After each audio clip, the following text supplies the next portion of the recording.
নমস্কাৰ। আজিও এটা ভিডিঅ' আৰম্ভ কৰিলোঁ আৰু আজি আকৌ এতিয়া আমি আছোঁ গুৱাহাটীৰ কলাক্ষেত্ৰত। কলাক্ষেত্ৰৰ যিটো ভাষাতত্ত্ববিদ ডক্টৰ বাণীকান্ত কাকতিৰ প্ৰেক্ষাগৃহ আছে, সেইটোত এটা বহুত ডাঙৰ কাম হৈ আছে। কামটো হৈছে আমাৰ অসমৰ একদম পুৰণিকলীয়া এটা কৃষ্টি সংস্কৃতি, সেইটো এই নেপালত আছিল যায়। সেই নেপালৰ পৰা আনি পেলাই ইয়াতে নতুনকৈ আকৌ পৰিৱেশন কৰা এটা প্ৰক্ৰিয়া আৰম্ভ কৰিছে, মানে এখন প্লেটফৰ্ম দিয়াৰ চেষ্টা কৰিছে আমাৰ চিপাঝাৰ সমষ্টিৰ সন্মানীয় বিধায়ক ডক্টৰ পৰমানন্দ ৰাজবংশীদেৱে। তাকে আমি কেইটামানে লগ লাগি আহিলোঁ চাব লাগি। ইয়াতে চাই ইমান ভাল লাগছে বস্তুটো। আমাৰ এই বস্তু আমাৰ পে নোহোৱা হৈ যায়, এই নেপালৰ বুলি কৈ থাকে এতিয়া। গতিকে আপোনালোককো দেখাম অলপ পিছতে, চাব ধুনীয়াকৈ।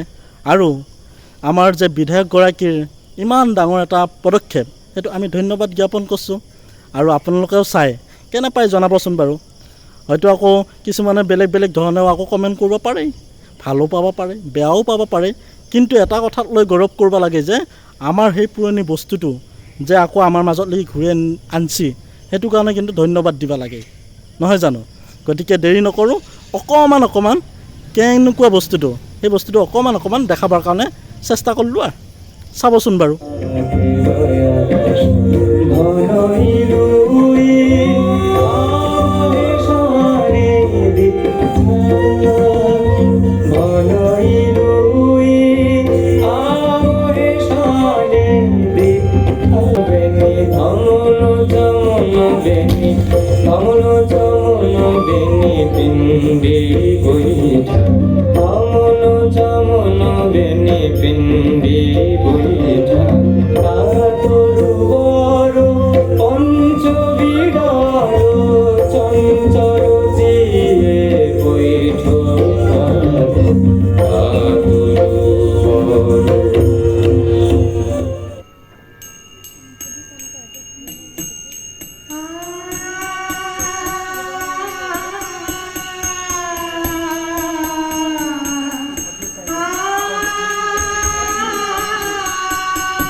যি ধৰণে সহযোগ কৰিছে মই আটাইকে ধন্যবাদ জ্ঞাপন কৰিছোঁ।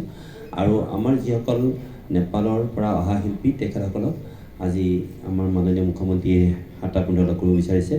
গতিকে মই কাইলৈ আপোনালোক আটাইকে এটা কথা ক'ব খুজিছোঁ, ঠিক 10 বজাৰ লগে লগে দিছপুৰ মহাবিদ্যালয়।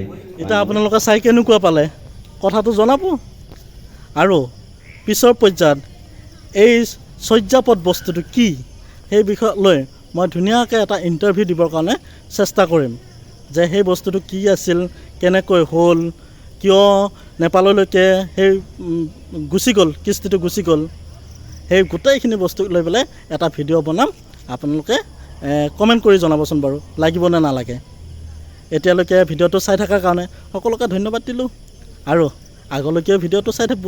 যদি ভাল লাগে লাইক কৰিব, কমেণ্ট কৰিব আৰু আমাৰ চেনেলটো ছাবস্ক্ৰাইব কৰিব।